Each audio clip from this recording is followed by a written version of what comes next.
आहार की प्राप्ति होने पर व्यक्ति रो पड़ता है बेटा, बिना डंडा मारे रोता है। जब भूख लगती ना आदमी बिलख पड़ता है, तो उस समय अनशन स्वरूपो हम, अनशन स्वरूप प्रतिदिन भूख से कम खाओ और तत्व का चिंतन करो।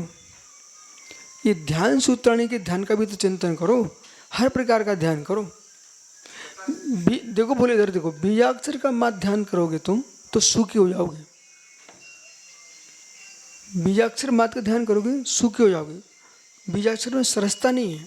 आप विषय समझो, हमारा मैं क्या बोल रहा हूँ, सार शुद्धि।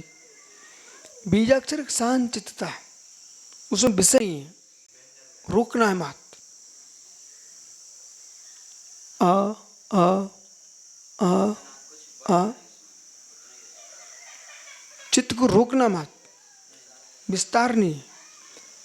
अरहम अरहम, अनाहत में लीन होना है, परंतु ज्ञायिक स्वरूपो हम। मैं आपको एक विषय समझा रहा हूँ, करूँगा चर्चा धम्म समाधि सार में। ज्ञायिक स्वरूपो हम, तो स्मृत में विषय जा रहा है, विषय जा रहा है।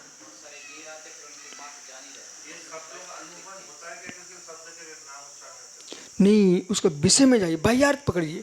इसलिए तो कितना जोर दे रहे, बाह्यार्थ। ज्ञायिक स्वरूपो हम शब्द हो गया, ये शब्द हो गया, बाह्यार्थ नहीं है। नको ये शब्द है, इसका अर्थ खोजो। मैं ज्ञायिक स्वरूप हूँ, जानने वाला हूँ, वो कौन है? आत्मद्रव्य, ये बाह्यार्थ है। ठीक है, ये बाह्यार्थ है। इसके बाद मैं दुख से मुक्त हूं, दुख से मुक्त हूं। दुख आ रहे हैं, दुख जा रहे हैं, इन दुखों को मैं जानने वाला हूं, देखने वाला हूं। भगवान महावीर स्वामी ने के मूल बिंदु पर आई, जो आज महावीर जयंती को एक गंभीर सूत्र का याद करना चाहिए सबको।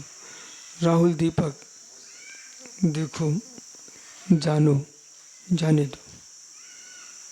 इस पर्याय में, अनंत पर्यायों में अपने आप को प्रसन्न रखना चाहते हो, खुश रखना चाहते हो, तो देखो, जानो, जाने दो। दूसरों को ही नहीं, अपने भावों को भी, अशुभ शुभ दोनों ही भावों को।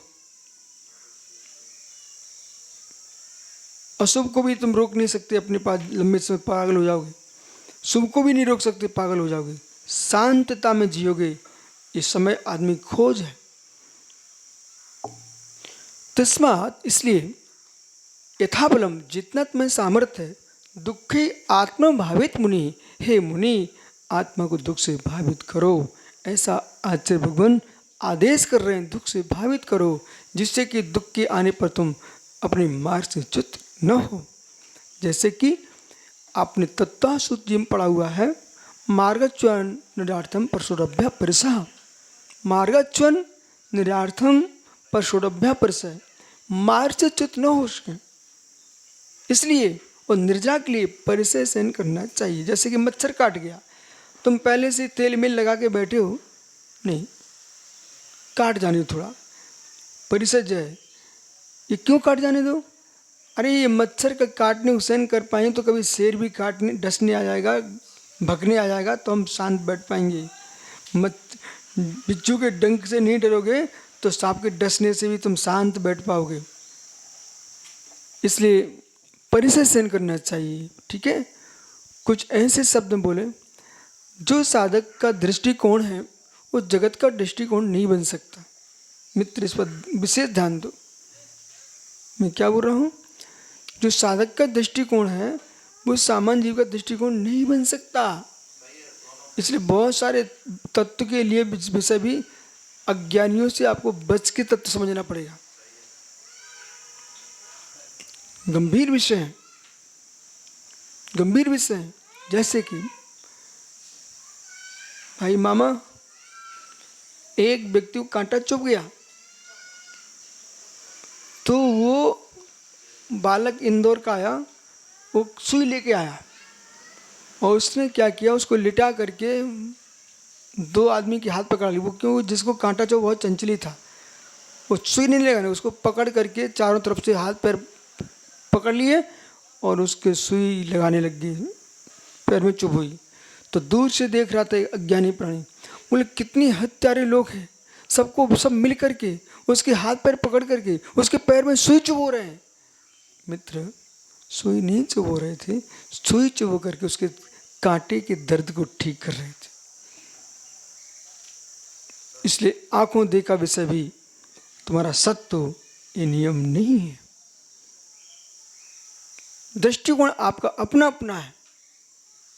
इसलिए बहुत सारा विषय सत्य को भी असत्य को समझने वालों के सामने नहीं करना चाहिए।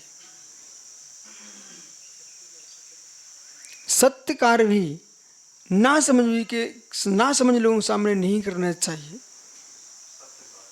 सत्य कार्य भी, क्योंकि बुद्धि का परीक्षण पहले करना चाहिए, कार्य बाद में देना चाहिए। जो बड़ी बड़ी अच्छी संस्थाएं हैं वे सीधे नौकरी नहीं देती हैं, परीक्षा लेती हैं, जिसको आप इंटरव्यू बोलते हो, समझ रहे ना।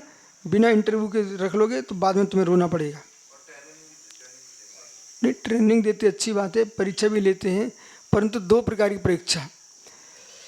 अब ये कंपनी वाले इसलिए मुस्कुराते हैं, उन्हें तुम्हारे साथ रहने तो है नहीं दी राहुल, उनको तुमसे काम करवाना है।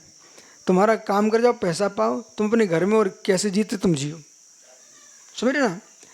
जिनको वो काम देना कि तुम्हें अपने पास रखना है तो उन्हें डबल परीक्षा लेना पड़ेगी। बोले कार्य प्रणाली तो अच्छी है,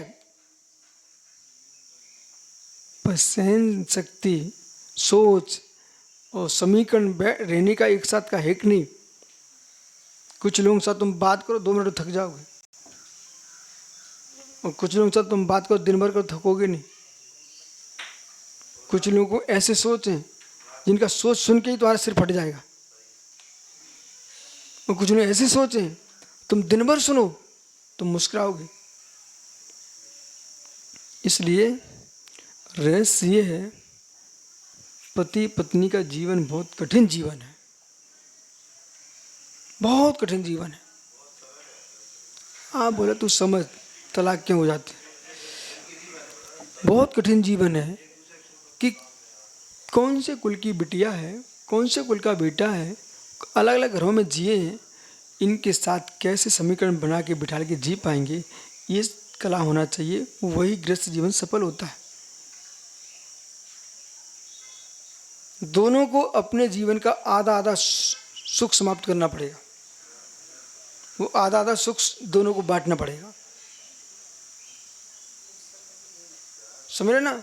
इसी प्रकार से जो तुम उपसंग में राजा बन के तो रह पाओगे, लेकिन जो मुस्कुराहट गुरु के पास रहती है वो उपसंग में नहीं रह पाती, क्योंकि वहाँ पर भी तुमको यही करना पड़ेगा कि आधा जो सुख तुम्हें स्वतंत्रता मिली है उसके साथ साथ में आधा दुख स्वीकार करना पड़ेगा, अपना सुख बांटना पड़ेगा आपको। और सुख बांटना नहीं जानते हो तो संग बना के नहीं रह पाओगे।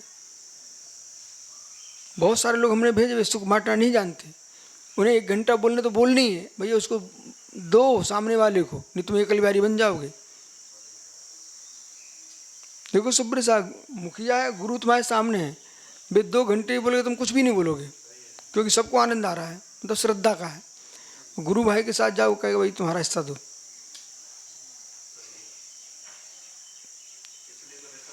तो सुख बांटना जानो, दुख बांटने के साथ साथ, और अपनी आत्मा को दुख से भावित करो, जिससे कि भविष्य में दुख के काल आने पर तुम संयम से च्युत न हो सको।